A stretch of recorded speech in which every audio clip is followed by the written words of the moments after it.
Hello everyone, I hope that you're all doing well. This is me Sayyid Shujatullah. Welcome to Iqra IAS current affair channel को subscribe करिए और आपके दोस्तों के साथ शेयर करिए सो दैट उनको भी अपने लेक्चर्स का बेनिफिट मिल जाए। सो आपको पता ही है हम बहुत प्रोडक्टिव काम करते हैं। एक दिन करंट अफेयर सीखते हैं विच is very important for the preliminary examination, और दूसरे दिन हिंदू एडिटोरियल्स करते हैं। हिंदू एडिटोरियल्स ही नहीं, मैं जो भी न्यूज़पेपर में the best of best editorial आप पिकअप करके लेके आता हूँ और आपके सामने उसको प्रॉपरली डिस्कस करता हूँ in the form of A question and answer. Okay और रिसेंटली जो मेंस एग्जाम हुआ है 2021 का, जो 2022 में रिसेंटली हुआ है, तो उसमें जो जो भी मेंस क्वेश्चंस आए हैं तो मैं आपको ऑलरेडी बता चुका हूं कि अपने डिस्कस किए गए हुए एडिटोरियल्स बहुत सारे उसको वो एग्ज़ाम में पूछे गए हैं।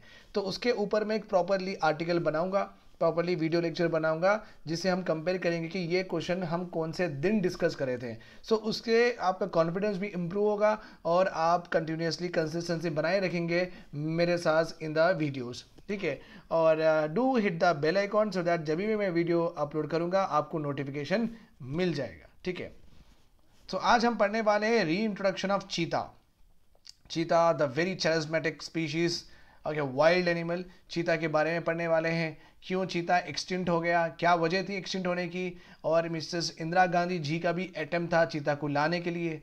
ओके और कुनाव नेशनल पार्क ही क्यों चूज़ किया गया है, ओके टू व्हाट री इंट्रोड्यूस अ चीता, ओके फ्रॉम अदर कंट्री। सो मैं कंट्री का नाम etcetera everything I will discuss in A bit of time. थोड़ा सस्पेंस रखिए, so will go ahead, don't worry about it. Okay और दूसरा आर्टिकल रहेगा अपना मीडिएशन बिल, बहुत ही सुंदर बहुत ही अच्छा आर्टिकल है, वो आर्टिकल भी हम पढ़ लेंगे सो दैट आपको भी अच्छे से गवर्नेंस का एक टॉपिक मिल जाएगा। Okay let us go ahead. Okay, from extinction to reintroduction, a brief history of India's tryst with cheetah.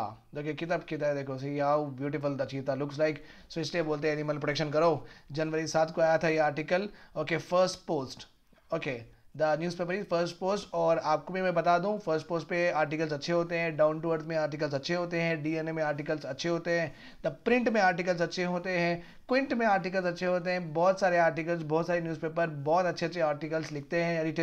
Editors पूरे एक्सपर्ट्स ही होते हैं। तो आपको जहाँ पे ज़्यादातर इन्फॉर्मेशन मिलता आप करेक्ट कर लेना बेटर है। 102 आर्टिकल्स तो डेफिनेटली पढ़ना चाहिए, तो आपको अच्छा रहेगा। ठीक है, ये मैं क्वेश्चन का आंसर एंड में दूंगा। अगर आपको आता तो आप कमेंट सेक्शन में ये इसका आंसर दे दीजिए।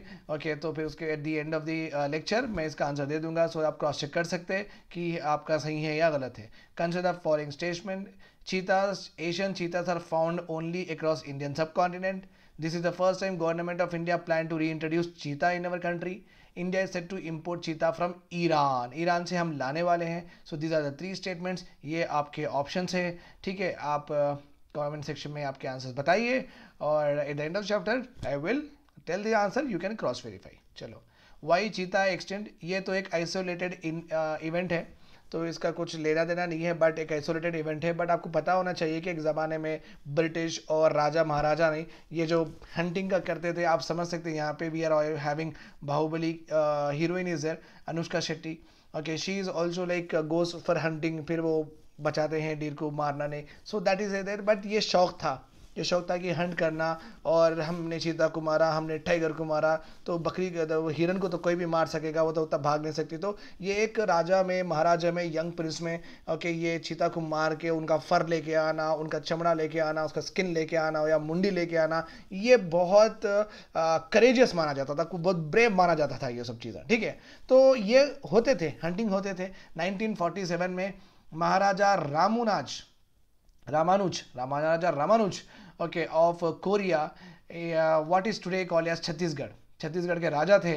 लास्ट अपने पास 3 चीता थे, वो 3 चीता को भी इन्होंने हंट कर दिया है। ओके दैट कल्चर वो फॉलो करके हंट कर दिए हैं। तो अपने पास पूरा एशियाटिक चीता था अपने पास, जो कि अलग था। They are different kinds of cheetahs are there. African cheetah अलग है, अपना चीता अलग है, थोड़े बहुत कलर का वेरिएशन होता है, उनका स्ट्राइप्स का वेरिएशन हो सकता है। Okay I am not given you here कि डिफरेंस वो उतना काम में नहीं आता, बट आप देख सकते हैं दोनों में क्या डिफरेंस हो सकता है। कलर का, स्ट्राइप्स का डिफरेंस हो सकता है, वो जो ब्लैक एंड वाइट जो आते हैं स्पॉटिंग्स जो होते हैं ना, उसमें डिफरेंस हो सकता है मैक्सिमम। ओके तो जो हमारे पास 3 बचे कुचे थे चीता, इन्होंने उसको मार गिराया है। ओके, सो जब ये 3 मर गए, जब ये 3 हंट हो गए, तो गवर्नमेंट ऑफ इंडिया डिक्लेयर्ड कि हमारे पास चीता नहीं है, cheetah declared extincted in our country in the year 1952। However 74 years के बाद, 74 ईयर्स के बाद, 74 साल के बाद अपनी जो प्रेजेंट गवर्नमेंट है, central government launch its action plan under which 50 of this big cats will be introduce to the nation in the next 5 years. So 5 साल में, नेक्स्ट 5 साल में 2021 से लेकर 2025 के बीच में 50 एशियाटिक, नॉट एशियाटिक चीता, 50 चीता लाने वाले हैं। ओके, 50 चीता लाने वाले हैं, स्लोली स्लोली, एक 12 12 12 ऐसा करके हर साल 12 12 करके लाने वाले हैं। तो जो स्पीशीज एक्सटिंक्ट हो गई थी वो स्पीशीज हमारे पास आने वाली है, right. Cheetahs in the world and their dwindling population. Cheetah का नॉट ओनली इन इंडिया, पूरे वर्ल्ड में जितना भी पॉपुलेशन है वो डिक्लाइन हो रहा है, खतरे में है cheetah. According to the World wild life Fund, they are almost 7000 only cheetahs left in the wild. In the wild means उनके फॉरेस्ट में, वाइल्ड में, कैप्टिविटी में नहीं। कैप्टिविटी में का मतलब है कि हम नेशनल पार्क में रखें या उनको जू में रखें, ओके, उनको उनके जो एनवायरनमेंट से, उनके जो एक्चुअल होम से, वहाँ से निकाल के हम अगर कहीं और रख के उनको पाल रहे हैं, कहीं और रख के उनको कंजर्व कर रहे हैं या प्रिजर्वेशन कर रहे हैं, तो उसको बोलते हैं कैप्टिविटी। बट अगर वो उनके ही हैबिटेट में, हम जंगल में उनको छोड़ दिए ना, तो उसको बोलते हैं इनके in their own habitat, which is also called as in situ. In situ भी कहते हैं क्योंकि inside their site, inside their site means जहाँ पे वो रहते थे, जहाँ पे वो पैदा हुए थे, जहाँ पे उनको अच्छा दिखता था, तो उनके ही जंगल में प्रिजर्व करना, कंजर्व करना, डिमार्केट करना, जालियाँ लगाना, पोचिंग हंटिंग बैन करना, तो वो हो गया इन सीटू। मगर वो हो नहीं सक रहा, पोचिंग हंटिंग चल रही है, तो वहाँ से निकाल के बाहर रखना, उनके एनवायरनमेंट के, उनके नेचुरल एनवायरनमेंट में जो जीते थे वहाँ से निकाल के वही नेचुरल एनवायरनमेंट रेप्लिकेट करना, आर्टिफिशियल एनवायरनमेंट, ओके, बाहर निकाल के कहीं और उनको सेटल करना, दैट इज कॉल्ड एज एक्सी2। External means outside their natural habitat, ठीक है। तो समझिए ये। So left in the wild means उनके नेचुरल एनवायरनमेंट में, ओके, एंड 7000 ही है जो कि इन द वाइल्ड में है, उनके नेचुरल एनवायरनमेंट में है, एंड उनका फ्यूचर भी बहुत सारा ब्लर है, क्योंकि वो रहेंगे या नहीं रहेंगे वो नहीं बोल सकते, क्योंकि पॉपुलेशन कम होते जा रहा है। Cheetah is considered as vulnerable, okay, IUCN के कैटेगरी में। IUCN is the full form of international union for the conservation of nature and natural resources. तो ये IUCN एक ऐसी संस्था है, एक ऐसा ऑर्गेनाइजेशन है जो स्पीशीज का, जो मैक्स और फाउनल स्पीशीज का ही देती है, प्लांट स्पीशीज का नहीं देती, फाउनल स्पीशीज का ही देती कि ये एक्सटिंक्ट होने वाले हैं क्या, ये थ्रेटेंड है क्या, ये एक्सटिंक्ट, क्रिटिकली एक्सटिंक्ट होने, कम से कम इनके इंडिविजुअल्स बच गए, 10-15 ही बचे तो क्रिटिकली एक्सटिंक्ट बोलते हैं। ओके, तो ये लोग on the basis of the availability of the number of individuals और उनका जो habitat जो बर्बाद हो रहा है, the pace of that destruction of their habitat, वो criterias लेके ये आते हैं एक लिस्ट से, okay, and they will categorize. So according to this IUCN ये vulnerable है, vulnerable to extinction। अगर इनको protect नहीं किया गया ये नहीं रहेंगे दुनिया में, that is called as vulnerable। vulnerability is nothing but, okay, they are in danger, ठीक है, fine. They are found primarily in the eastern and southern ranges of Africa, okay, south Saharan desert में भी है, north Africa में भी मिलेंगे आपको, Iran में भी मिलेंगे। As of now, as of 2015 more than 3500 cheetah lives in Namibia. सिर्फ नामीबिया में 7000 में, वर्ल्ड में 7000 चीता है, नामीबिया में 3500 चीतास है, और वो भी वाइल्ड में है, उनके जंगल में है, ठीक है। तो पहली बात यहाँ पे ये स्लाइड में हम क्या सीखे, चीता का पॉपुलेशन कम हो रहा है according to world wild life fund के हिसाब से, और IUCN चीता का कैटेगरी स्टेटस क्या दिया है, वल्नरेबल, मीन्स ये रिस्क में है, डेंजर में, कभी भी ख़त्म हो सकते हैं। और इनका लोकेशन क्या है, वर्ल्ड में maximum you will find in eastern and southern ranges of Africa, okay, और नॉर्थ अफ्रीका में मिलेंगे आपको, ईरान में भी मिलेंगे, और 7000 में से 3000 तक तो नामीबिया में ही है। चीतास इन इंडिया में दिखेंगे। The first cheetah in the world to be bred in captivity was in India only during the role of Mughal empire Jahangir in the year 16th century.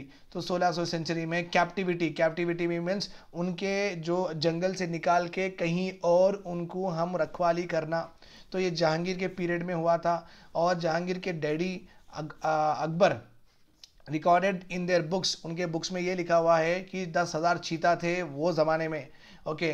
और 1,000 तो चीता इनके कोर्ट में ही थे, कोर्ट में ही थे बोल तो इन्हों जहाँ रहते थे पैलेस में वहीं पे 1,000 थे। एक बीबीसी की रिपोर्ट है, according to this report between 1799 to 1968 there were at least 230 cheetahs are there in the wild in India, okay. बोल तो 1968 से लेके 1799 बोलते 18 ऑलमोस्ट लाइक 1800 से लेके 18 ऑलमोस्ट 150 साल के करीब करीब हमारे पास 230 थे, अभी तो एक भी नहीं है, अभी तो एक भी नहीं है। There is not any definitive answer, क्यों नहीं है, कोई डेफिनेट आंसर दे नहीं सक रहा है।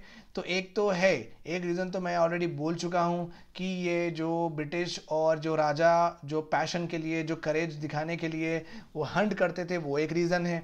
थोड़े एक्सपर्ट्स कहते हैं कि उनकी हंटिंग इलीगल हंटिंग भी हुई है, ओके, और उनके चमड़े बेचे गए हैं। और थोड़े एक्सपर्ट्स बोलते हैं कि उनका हैबिटेट लॉस हो गया है, क्योंकि चीता को जाने के लिए, चीता को एंजॉय करने के लिए 1,000 स्क्वायर किलोमीटर का एरिया चाहिए, तो वो फिरेगा, मस्त मज़े में रहेगा, ओके। अगर उससे छोटा दिया तो वो सहम जाएगा, राइट। तो उसको एक मेंटल रिलैक्सेशन नहीं रहेगा चीता को, तो वो उतना active and you can understand that उसको उतनी खुशी भी नहीं होगी डिप्रेशन में जाके, okay. It will not work for him, okay, ऐसा समझ सकते हैं आप। तो उनका हैबिटेट लॉस भी हो गया है।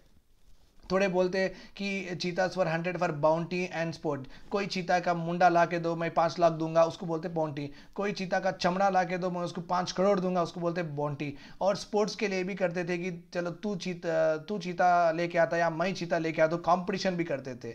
तो एक ये पूरे क्या है मालूम, एक्सपर्ट्स और सोसाइटी में जो बूढ़े लोग हैं ना, वो लोग बोलते थे कि उनके व्यू से कि हैबिटेट लॉस है, राजा राजाएं करते थे, बाउंटी के लिए खेलते थे, स्पोर्ट्स के लिए भी खेलते थे, ओके। और ब्रिटिशर्स भी चीता को किल करते थे because they were entering into the villages and killing the life stock.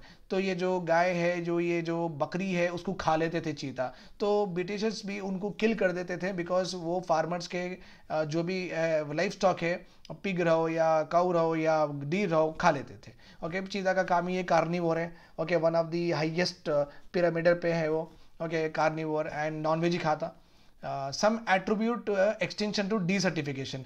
और थोड़े लोग ये भी बोले कि चीता के जो हैबिटेट है, चीता जहाँ पे रहता वहाँ पे डीसर्टिफिकेशन हो गया। Desertification is nothing but loss of productive capacity of land, loss of productive capacity of land is called as what, desertification. तो यहाँ पे क्या हो गया, ग्रास आना बंद हो गई, ग्रास नहीं है तो फिर वहाँ पे डीर बफेलो आके ग्रास ही खाएंगे, तो उनको खाने के लिए यहाँ पे कुछ नहीं है। ये डीर बफेलो को खाएंगा चीता, तो ग्रास ही नहीं है तो ये कहाँ से रहेंगे, ये नहीं है तो चीता कहाँ से रहेगा, राइट अराउंड। तो ये जो फूड चेन जो नीचे ख़राब हो गई है, बिकॉज ऑफ दैट चीता को भी प्रॉब्लम हो गया एंड उसको खाना नहीं मिला, वो भी एक्सटेंट हो गया, राइट। तो मैं थोड़े रीजंस बोल दिया हूँ यहाँ पे, आप देख लेना। प्लान टू इंट्रोड्यूस चीता। तो अभी हमारा क्या मकसद है कि भाई चीता को हम लेके आएंगे। 1970 में इंदिरा गांधी जी और ईरान के प्रेसिडेंट शाह से बात कर रहे थे कि भाई आपके चीता हमारे पास इंट्रोड्यूस करो, और शाह ने अग्री भी किया था, बट इंडिया में इमरजेंसी लग गई थी और शाह की गवर्नमेंट फेल भी हो गई थी, तो वो आगे नहीं बढ़ा। बट अटेम्प्ट तो 1970 से ही था कि चीता को लेके आने के लिए। 2009 में भी एक हम डिसाइड करें, 2009 में भी डिसाइड करें, कांग्रेस गवर्नमेंट जब थी, दे ऑल्सो डिसाइडेड कि अफ्रीकन चीता, बिकॉज उसके बाद में क्या हुआ, इंदिरा गांधी जी जब ईरान से पूछे तो वो लोग यस बोल दिए, उसके बाद में दे नेवर सेड यस। तो Iran government completely rejected India's request to give cheetahs. तो इंदिरा गांधी जी के पीरियड में ही यस बोले थे, उसके बाद में किसी के पीरियड में वो यस नहीं बोले। तो अभी हमारे पास चीता इंट्रोड्यूस करने के लिए अफ्रीका ही जाना पड़ेगा, बिकॉज ईरान में जो है चीता वो एशियन चीता है। जो हमारे पास थे एक ज़माने में वो भी एशियन थे। तो हम क्या सोचे कि अरे भाई जो हमारे एशियन चीतास है और ईरान के पास भी एशियन चीतास है, तो इनको सेम हैबिटेट की आदत है। तो ईरान में जो हैबिटेट है हमारे पास भी वही हैबिटेट है, okay. Not exactly habitat means उनकी जो स्पीशीज़ है सेम स्पीशीज़ है जो हमारे पास थी, तो वो स्पीशीज़ लाए तो हमारे जो भी हैबिटेट है, हमारे जो कंट्री का जो एटमॉस्फेयर, टेम्परेचर एक्सेट्रा है, तो वो अडॉप्ट कर लेंगे। तो हम उनसे ही पूछे, ईरान से दे दो भाई एशिया के चीतास, तो वो बोले नहीं हम नहीं देते। उसके बाद में हमारे पास चीता इंट्रोड्यूस करने का एक विल था, that's why we asked African country called as Namibia से पूछे हम, उनके पास ही सबसे ज़्यादा है, तो नमीबिया यस बोले, ओके। सो 2009 में भी था, ओके एक ministry of environment and forest, wild life trust of India, एक प्रोमिनेंट एनजीओ इन दिल्ली, और चीता conservation fund, international union for the conservation IUCN, और बहुत सारे एनजीओज की एक मीटिंग हुई। वो मीटिंग में चीता को ठीक है हम अफ्रीका से लेके आएंगे बोल के डिसाइड हुआ था। बट उसके बाद में कांग्रेस की गवर्नमेंट चली गई, उसके बाद में बीजेपी गवर्नमेंट आई। सो बीजेपी गवर्नमेंट अभी हाल में उन्होंने भी यही डिसीजन लिए and the decision was successful, री इंट्रोडक्शन करना है। ओके और 10-15 साइट्स सर्वे किए गए हैं। चाहे चीता को कौन से नेशनल पार्क में रखेंगे? The selected site is Kuno national park Madhya Pradesh में। अब यही क्यों क्योंकि जो चीता को खाने के लिए जो एनिमल्स चाहिए, चीतल, सांबर, नीलगाई, वाइल्ड पिग, चिंकारा, कैटल, ये यहाँ पे ज़्यादा है। तो चीता की जो खुराक है, चीता की जो फूड मटेरियल यहाँ पे ज़्यादा रहने की वजह से मध्य प्रदेश के कुनो पार्क को हम सेलेक्ट करें चीता को लाने के लिए। ओके हम 10 या 12 यंग चीतास लाने वाले हैं। कहाँ से? नमीबिया और साउथ अफ्रीका। ओके और हम री इंट्रोड्यूस करने वाले थे एक्चुअली नवंबर 2021 में, बट क्या हुआ बिकॉज ऑफ पैंडमिक वो नहीं हुआ। अभी फिर से हम करने वाले हैं and the चीतास will be transmitted by air. उनको वहाँ से एरोप्लेन से लाए जाएंगे बिकॉज, और एक बात रखो कि वो जिंदा वो तो कॉन्शियस नहीं रहेंगे, उनको एनेस्थीसिया देके सुला देंगे एरोप्लेन में, नहीं तो फिर 10-12 चीता पूरे प्लेन में ढन ढन ढन बोलेंगे, फिर पूरा प्लेन हिल जाएगा, राइट। ओके सो उनको एनेस्थीसिया देके एयर से हम इंडिया लेके आएंगे। इंडिया में फिर ट्रक से लेके आके हम कुनो वाइल्ड लाइफ सेंचुरी में उनको छोड़ देंगे, जंगल में छोड़ देंगे। समझो कि इन सीटू ही कर रहे हैं, अपन एक्स सीटू नहीं कर रहे। Okay but concern over introduction, क्या ये इंट्रोडक्शन सक्सेसफुल होगा?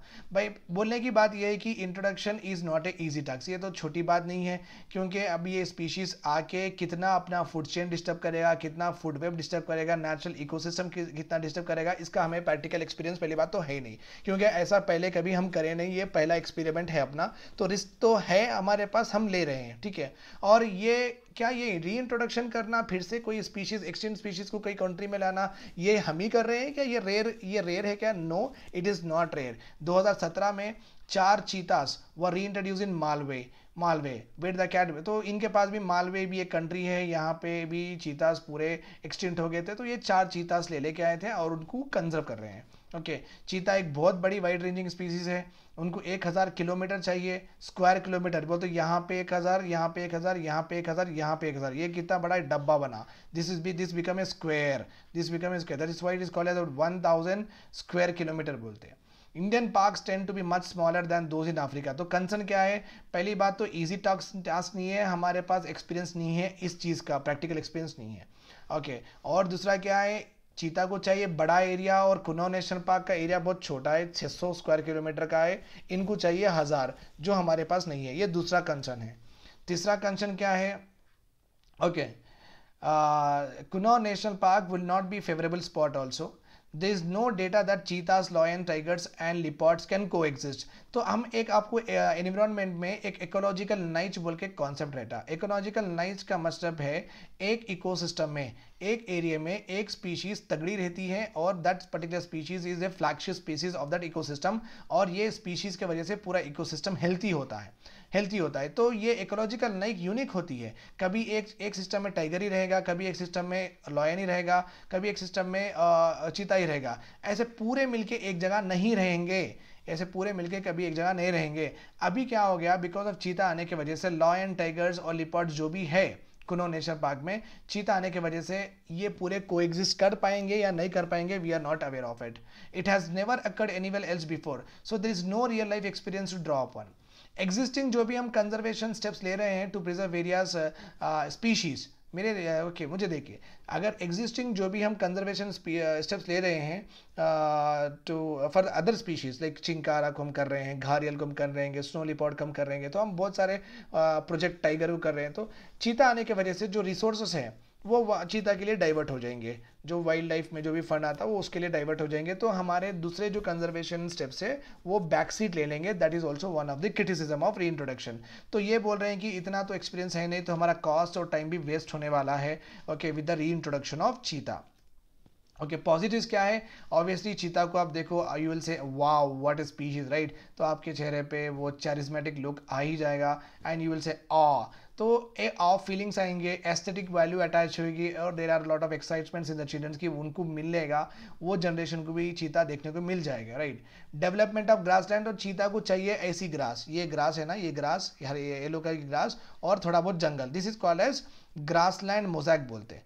This is called as what? Grassland mosaic, थोड़ी ग्रास थोड़ा जंगल थोड़ी grass, this is called as grassland mosaic, ठीक है? तो चीता को चाहिए ऐसी इस तरीके से चाहिए, ओके एरिया हैबिटेट चाहिए, तो गवर्नमेंट यहाँ पे भी प्रिजर्वेशन स्टेप्स लेके आएंगी, तो इनडायरेक्टली चीता को प्रिजर्व करने के लिए ये भी प्रिजर्व करना पड़ेगा, which is very good to in order to contain word global warming and to reach our pledges also, तो ग्रीन कवर हम बढ़ाएंगे।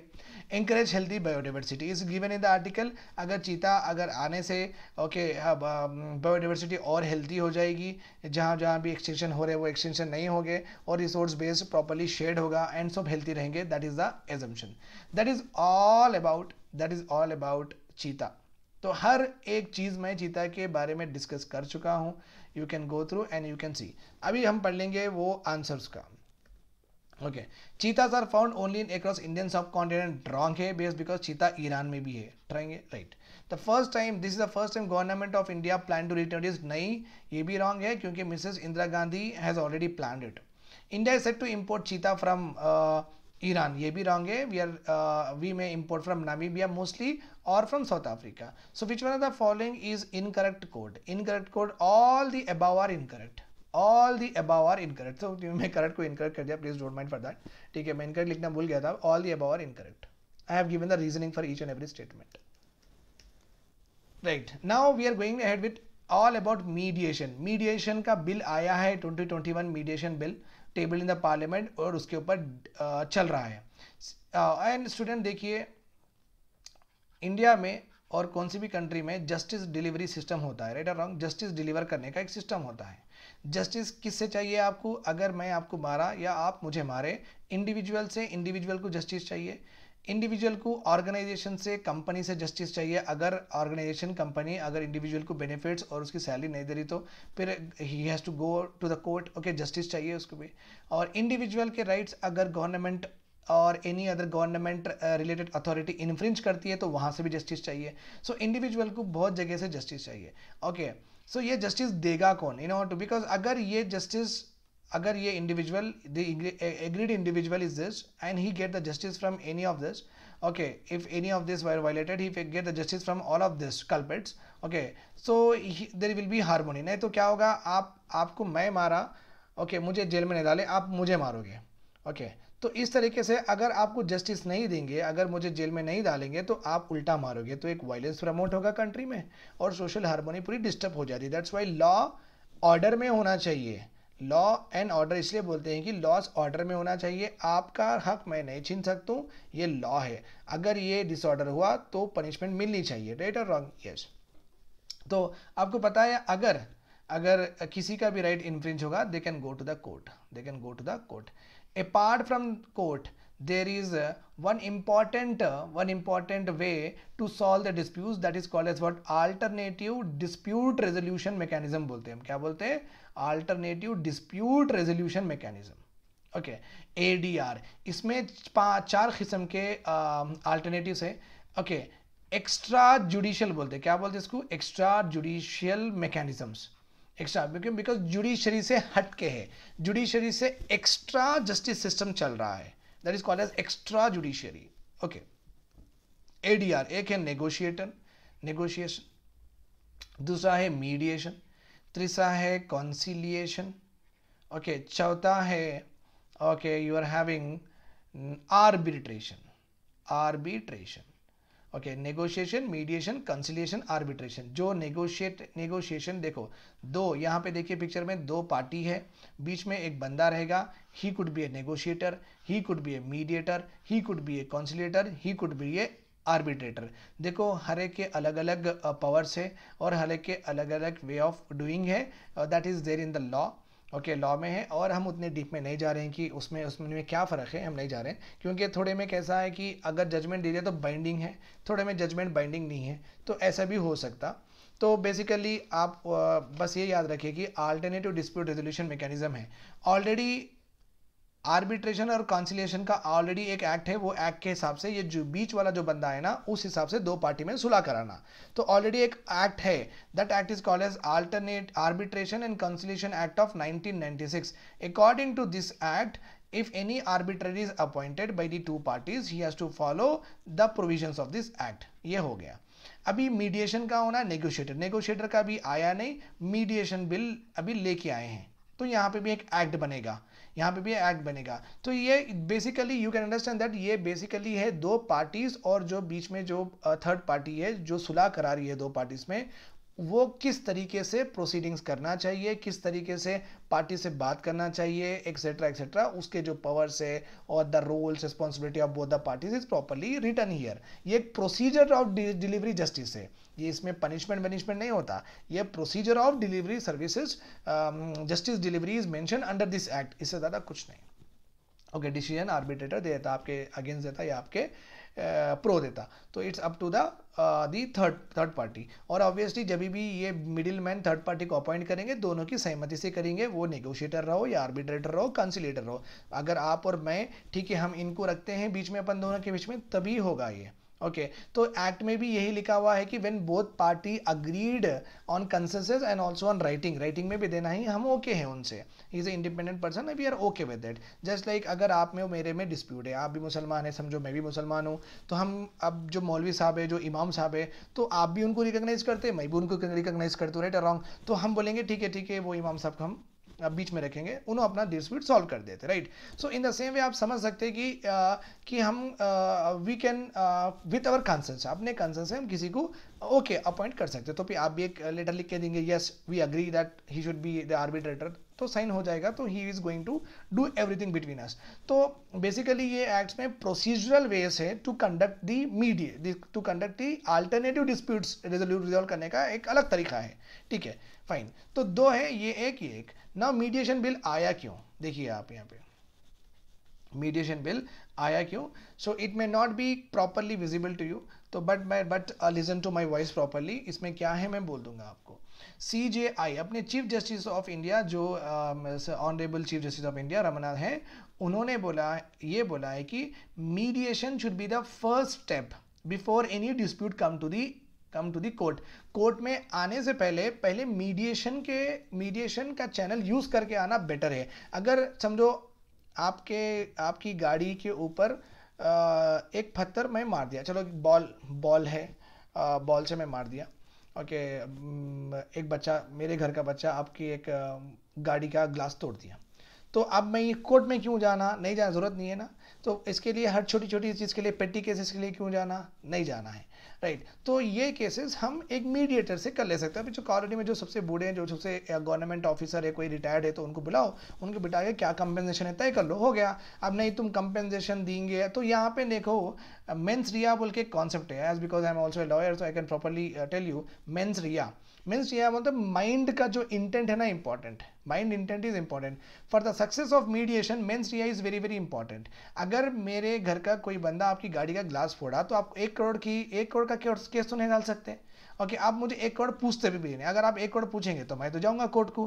तो ये जो इंटेंट है ना, intent of the both the parties should be in good faith, इनकी good faith में होना चाहिए। चलो भाई ग्लास टूट गया, आप 10-15 हज़ार दे दो या आप बना के दे दो, तो इससे क्या हो जाएगा, जब का जब सॉल्व हो जाता है मीडिएशन में, ओके। अगर फिर भी आप कोर्ट कचहरी जाना नहीं चाह रहे, आप भी नहीं जाना चाह रहे, मैं भी नहीं जाना चाह रहा हूँ, तो आप एक मिडिल मैन को रख लो, वो जो बोलेंगे वो हो जाएगा। तो mains rea is important.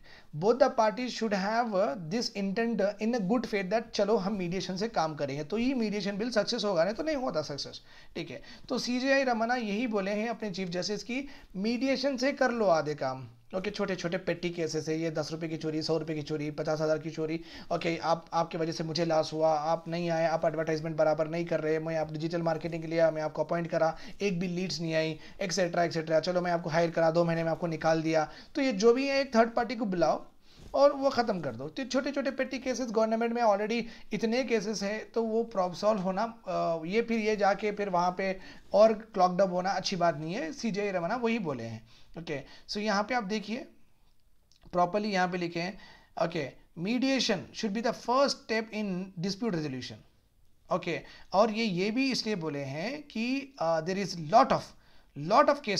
lot of cases are there, okay, and mediation, there are lot of cases pending before the courts, तो हर छोटी चीज़ के लिए कोर्ट जाना सही नहीं है। Okay, and he also said that mediation is cheaper and faster dispute resolution mechanism.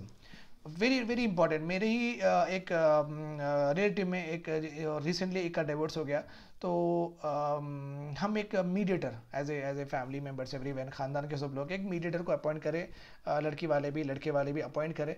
और पहली बात तो बिफोर दिस मीडिएशन चैनल हम एक इमाम साहब को बीच में रख लिए थे, तो उन्होंने जो भी बोले हम सुनेंगे बोल के दो पार्टी भी एग्री हुए थे। बिफोर दैट एक कोर्ट से नोटिस आई थी, वो कोर्ट से नोटिस को उसको आंसर देने के लिए मैं जब लॉ नहीं करा था, जब मेरा लॉयर नहीं बना था मैं, तो वो 2 साल पहले की बात है। तो हम कहाँ गए थे बोले तो हमारे अंकल लोग डैडी के साथ they have went to the advocate. वो जाते ही वो 30,000 रुपये ले लिया। वो the moment we enter in to the particular thing 30,000 रुपये ले लिया। बट उसके बाद में वहाँ पे 70-80 हज़ार रुपये खर्चा होने के बाद में, नहीं भाई ये कोर्ट कचहरी में ना को बच्ची के भी साल वेस्ट हो रहे, बच्चे के भी साल वेस्ट हो रहे, दूसरी शादी कर ले सकते ना बोल के, ये तलाक तो करना था कैसे भी। तो अब ये चैनल यूज़ करें मीडिएशन चैनल, तो इमाम साहब आए, दोनों का खुला करा दिए, दोनों को सेपरेट कर दिए। उन्होंने लिए कितने 2-3 हज़ार रुपये लिए बस। तो ये चीपर भी है और फास्टर भी है। ये तारीख पे तारीख सनी देओल का सिस्टम नहीं है यहाँ पे। इमाम साहब जल्दी ख़त्म कर देते केसेस, ओके, नहीं रख लेते। So this is what CJI Ramana is also talking about the same thing, कि आपके जो छोटे जो फैमिली मैटर्स है, ओके, फैमिली कोर्ट से, फैमिली डिस्प्यूट से, लैंड डिस्प्यूट से क्यों आ रहे हो कोर्ट के पास, मीडिएशन का चैनल यूज़ करके you can do it. Okay, because already properly he also mentioned that there is a lot of cases are pending in the court. Okay, huge, you can see that huge pendency of cases in India. तो मत आओ, ये इसमें ये बोले। और ये India और सिंगापुर की एक समिट में गए थे, ओके, वहाँ पे इन्होंने ये डिलीवर करा था लेक्चर। और also he also attended one international arbitration and mediation centre, जो मेरे सिटी में है, मेरे शहर में हैदराबाद में, यहाँ पे भी ये बात बोले थे। सो CJI रमन्ना सर का ये था कि मीडिएशन चाहिए, बेस्ट है, फास्टर है, चीपर है, और गवर्नमेंट कोर्ट के पास केसेस भी ज़्यादा है। क्यों आ रहे हो छोटे छोटे केसेस में, okay, express in loss. But एक इंपॉर्टेंट बात क्या है यहाँ पे देखिए आप, सेकंड कॉलम में ऊपर मैं अंडरलाइन कर रहा हूँ, मीडिएशन के लिए स्टैंडर्ड ऑन लेजिस्लेशंस नहीं है, बोल तो मीडिएशन लॉ नहीं है। जैसे कि आर्बिट्रेशन रिकॉन्सिलिएशन एक्ट जैसा है ना 1996 का, मीडिएशन का नहीं है। Arbitration and conciliation generally business में होता, मीडिएशन नहीं, घरेलू मामले में भी होता। मीडिएशन जब सुलह घरेलू मामले में होती ना, तो मीडिएशन बोलते हैं इसको। जब डिस्प्यूट होता एक ऑर्गेनाइजेशन के दूसरे ऑर्गेनाइजेशन में, एम्प्लॉय के दोस्तों, तो ये आर्बिट्रेशन में आता। बिजनेसेस में आर्बिट्रेशन कॉन्सिलिएशन होता, और हम दोनों के बीच में जो घरेलू मामले है, जो इनफॉर्मल पीपल, जो आप और मैं हैं, हम दोनों के बीच में होगा नेगोशिएशन एंड मीडिएशन होगा हम दोनों के बीच में। ओके, तो टर्मिनोलॉजी बस इतनी है कि बिजनेस में आपको आर्बिट्रेशन कॉन्सिलिएशन का यूज होगा ज़्यादातर, और पर्सनल मामले में आपको नेगोशिएशन एंड मीडिएशन का यूज होगा। ठीक है, 1 सेकेंड, ठीक है, राइट। तो स्टैंड अलोन एक्ट्स नहीं है, ओके, छोटे छोटे, बिकॉज आर्बिट्रेशन कॉन्सिलिएशन का तो है, उस हिसाब से तो बिजनेस यूनिट्स उनके सॉल्व कर ले रहे। बट हम जैसे लोग जो कि डाइवर्स है, जो कि शादी के रिलेटेड है, जो कि बच्चे के अडॉप्शन रिलेटेड है, जो लैंड डिस्प्यूट है, तेरी ज़मीन मेरी ज़मीन, 1 फीट मेरा गया, 2 फीट तेरा गया, एक्सेट्रा, ये सब रहता ना। तो ये सब चीज़ों के लिए मीडिएशन नेगोशिएशन का एक प्रॉपर लॉ नहीं है। बट मीडिएशन के थोड़े बहुत एस्पेक्ट्स आपको यहाँ पे देखिए आप, फर्स्ट कॉलम में लास्ट पैराग्राफ देखिए, मीडिएशन का मेंशन है किसमें, ओके, CPC के एक्ट 1908 में, आर्बिट्रेशन कॉन्सिलेशन में 1996 में, कंपनीज एक्ट ऑफ 2013 में, कमर्शियल कोर्ट्स एक्ट ऑफ 2015 में, कंज्यूमर प्रोटेक्शन में 2019 में। तो ये मीडिएशन का थोड़ा है कि ये एक्ट में, ठीक है, ये डिस्प्यूट हुआ तो मीडिएशन से सॉल्व कर सकते हैं, ये डिस्प्यूट हुआ तो मीडिएशन से सॉल्व कर सकते हैं। तो थोड़े ऐसे डिस्प्यूट्स है जो कि दोनों मिलजुल के सुलह कर ले सकते हैं। बट एक मीडिएशन लॉ नहीं है, स्टैंड अलोन लॉ नहीं है। और तो ये तो हो गया। नेक्स्ट इज क्या, मीडिएशन सक्सेसफुल हो सकता है क्या, स्कोप क्या है मीडिएशन का, मैं आपको हेडिंग भी दे रहा हूँ, स्कोप ऑफ मीडिएशन क्या है। मद्रास हाई कोर्ट एक मीडिएशन सेंटर एवरी डिस्ट्रिक्ट में एस्टेब्लिश करी हैं, और because of that mediation centre in Madras, in Chennai के, ओके, इन तमिलनाडु में, ओके, तमिलनाडु में एवरी डिस्ट्रिक्ट में Madras high court has established one mediation centre. Because of that mediation centre क्या हुआ, okay, the number of cases significantly reduced. Court, high court में आने के cases बहुत सारे कम हो गए, हाई कोर्ट में आने के केसेस कम हो गए. सो मीडिएशन सक्सेसफुल है. बिल का स्कोप क्या है, ओके, आप याद रखो. आप लिखना कैसा, द मीडिएशन, आप इंट्रोडक्शन कैसा लिखना, सुनो, इंट्रोडक्शन ऐसे लिखना. The mediation bill of 2021 presented in the parliament is envisaged or seeks to promote mediation and provide for enforcement of settlement agreements resulting from the mediation. Settlement, दोनों में settlement करने का एग्रीमेंट मीडिएशन से हो जाना चाहिए. ये आप इंट्रोडक्शन में इतना लिखने के बाद, it has also been reiterated by CJI, chief honourable chief justice of India Ramana, during his speech in Indo Singapore summit and also in the Hyderabad. आप ये भी लिखना, where he categorically said that, okay, mediation should be taken as a first step, ऐसा बोल के आप introduction, ये यहाँ से यहाँ तक इंट्रोडक्शन लिखने के बाद में उनका एक कोट कर देना, उनका एक कोट करके change of paragraph. Change of paragraph में आप बिल के फीचर्स लिखेंगे, बिल के फीचर्स. सो बिल का देखो, बिल का पहला फीचर तो अपन ऑलरेडी बोल दिए. यहाँ पे देखो, first one, section 7 of the bill says that courts will be competent to refer any dispute to mediation,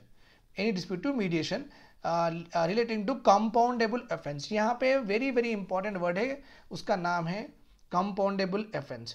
compoundable offence किसको बोलते हैं, okay, compoundable offence, COMM, compoundable offence is nothing but जो ऑफेंस है, जो भी ऑफेंस हुआ, okay, जो भी डिस्प्यूट हुआ, अगर वो सुलह से सॉल्व हो सकता, उसको बोलते कंपाउंडेबल, उसको बोलते कंपाउंडेबल. नॉन कंपाउंडेबल बोल तो जो सुलह से सॉल्व नहीं हो सकता, जिससे कोर्ट का परमिशन चाहिए, ओके, कोर्ट का परमिशन चाहिए, this is called as non compoundable. ठीक है, तो जो भी कंपाउंड है, सेक्शन 7 क्या बोलता बिल में, कोर्ट, हाई कोर्ट में अगर मैं केस डाला, अरे ये तो फैमिली मैटर है, ये तो मीडिएशन में कर लो, high court can say that अगर मैं केस डाला आपके ऊपर because of any of the land dispute के ऊपर, अगर हम दोनों का, दोनों भाई है समझो, ओके, तो हम दोनों के लल्ले रहे, तो हाँ, ज़मीन के लिए, तो हम दोनों भी कोर्ट में गए, तो हाई कोर्ट सोची कि भाई ये तो घर का मामला है, जाओ जाओ आप मीडिएशन से काम कर लो, यहाँ पे आने की जरूरत नहीं है. So court under section 7 can say that go to the mediation channel,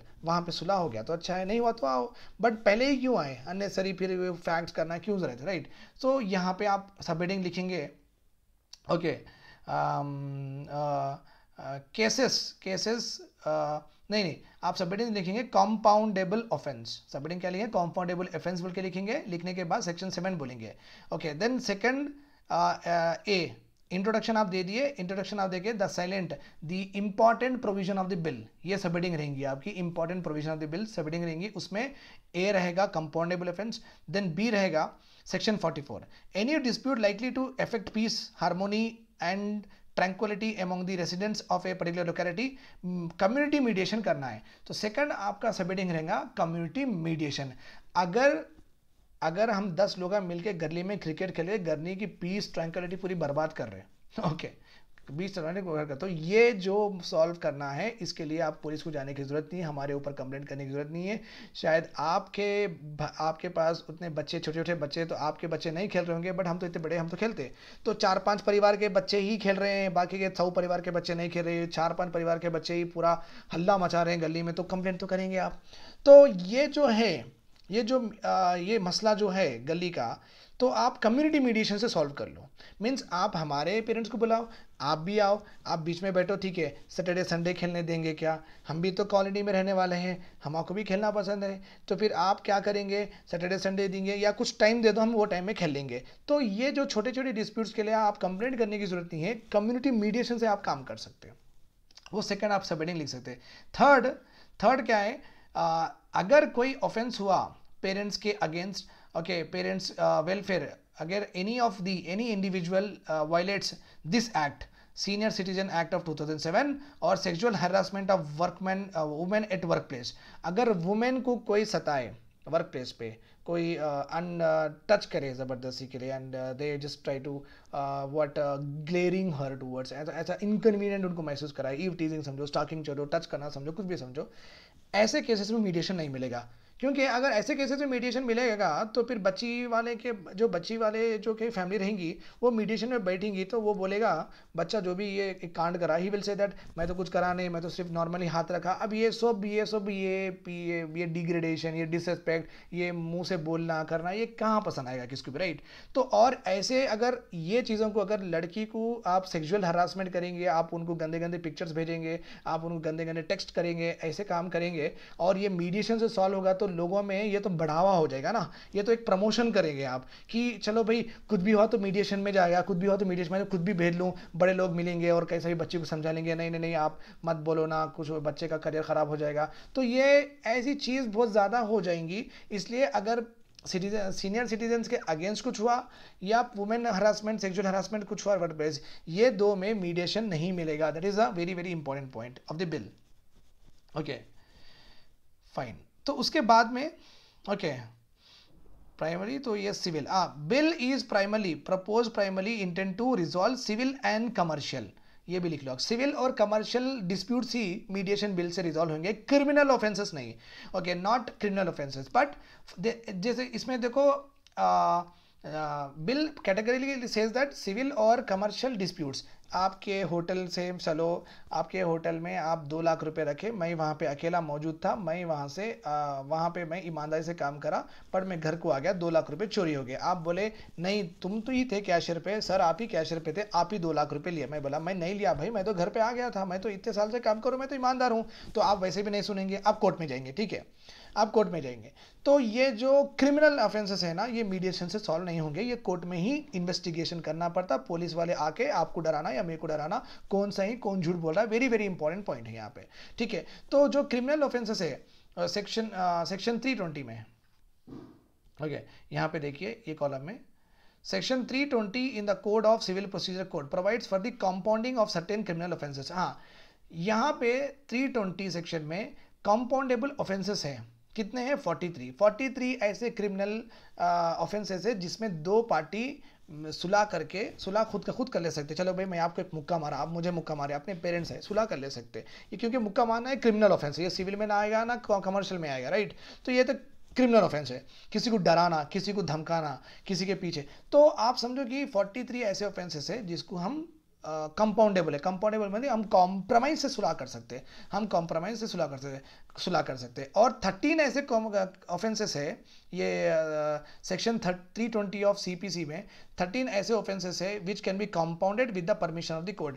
इसका मतलब क्या है, आप में और मेरे बीच में एक ऑफेंस हो गया, बट ये ऑफेंस को थर्ड पार्टी सॉल्व करने के लिए पहले कोर्ट का परमिशन लाना चाहिए। 43 ऐसे केसेस है, रिमेंबर दिस पॉइंट, पहले की बात कर रहा हूँ, 43 ऐसे केसेस है जिसमें कोर्ट की परमिशन जरूरत नहीं है, हम दोनों एक थर्ड पार्टी को बिठा के सॉल्व कर सकते हैं केसेस।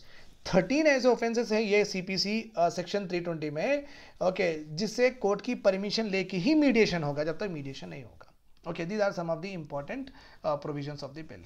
कोर्ट की व्यू क्या है, ओके, मैरिज के कोर्ट की व्यू क्या है, मैरिज, ये पूरा पैराग्राफ है मैरिज रिलेटेड। कोर्ट का व्यू है कि मैरिज के जो भी एस्पेक्ट्स है, तलाक रहो या जुडिशियल सेपरेशन रहो या